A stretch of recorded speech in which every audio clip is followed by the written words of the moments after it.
begin your sweep. Find Kerrigan.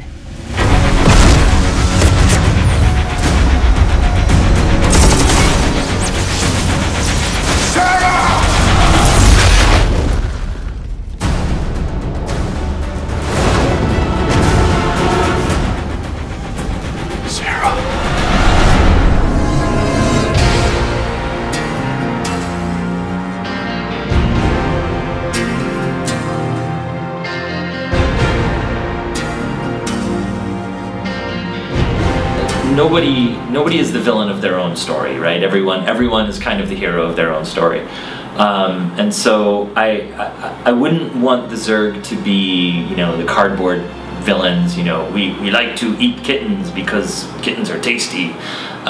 So I'm definitely always looking for ways to see their point of view and kind of justify their actions by their own code of ethics.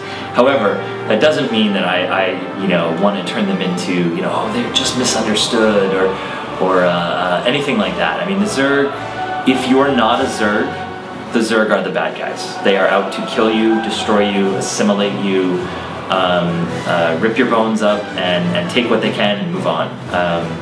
If you are a Zerg, those all seem like really good things to do to other species.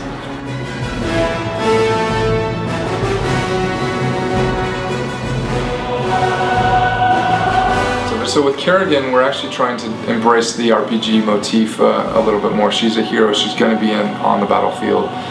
So we want to have some of that, but have it work over an RTS ultimately. So it's not complex like something like World of Warcraft, but it's there. So you do find some things that level her up as far as her individual stats that we're putting into the game. But as far as her powers, we're doing a system, we're calling it Battle Focus, that she can switch between. They're kits, effectively, and then as you play through the game, you'll unlock various powers on some of the missions. As you unlock those make some of the kits more powerful. They also unlock new kits. There's a few kits there today. That's currently what we're playing with. There is actually, though, a lot of iteration that goes into all of this. So we've been down multiple paths at this point to get to where we are. I can remember so little from before. I am the memory of you as the Queen of Blades. What was I like? I remember doing terrible things. I remember blood and darkness. You were mighty. You made us strong and smart, and we knew we would survive forever under you. And now? Now Zagara opposes you, because she believes herself stronger. If she is, we will serve her when you are dead. I'll kill all of you before I let that happen. The Zerg are a hive mind, but there are certain Zerg creatures that have individual sentience, such as queens. And so I take those creatures and I try to find what is relatable in them that human beings can sort of recognize and relate to, but still try to keep them alien and different and other, so that I don't ever want them to feel like humans wearing Zerg costumes. Anything we can do that builds on the base mechanics, the RTS mechanics, gathering resources, constructing a base, building up units, fighting the enemy, we want that at the core on the majority of missions, but we want that additional gimmick. We show a couple here that I think are pretty cool. Kerrigan collecting eggs while Zagara's doing the same thing, and the mission that we're showing here was one example of another gimmick like that or mechanic like that. On the Calder mission, we show something that's interesting and different than the lava that we saw back in Wings of Liberty, and here you have this flash freeze effect or deep freeze effect that comes across the map at various times, and you quickly learn, first it's a detriment, then you build up a resistance in this particular level and evolve your swarm to have that same resistance as the native creatures on the planet. Then it becomes an advantage, because the Protoss have nothing but their shields, and they have to put the shields on when the flash freeze effect comes across.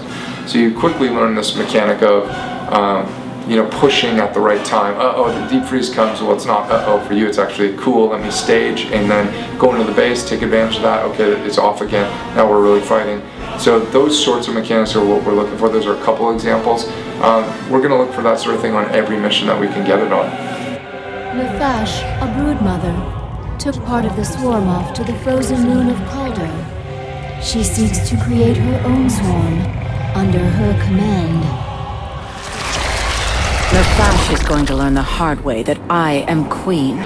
She appears human, but she's got the Zergy dreadlocks, and she's commanding Zerg forces in the field, which you know, despite being such a powerful psionic when she was a human assassin, she was never able to do anything like that. So clearly, not all is as it seems here, and for whatever reason, you know, she's trying to regain control of the swarm. So and not all of the Zerg accept her as the, you know, they don't recognize her as the former Queen of Blades. So there's some political intrigue there. It's an expansion. We're thinking about it very much the same way we do the Frozen Throne to Reign of Chaos or Brood War to Starcraft. It's currently intended to be to have a separate ladder. It's required to have Wings of Liberty. The data builds on top of the data, and at the same time, it's planned to be an expansion from a price perspective as well right now. So.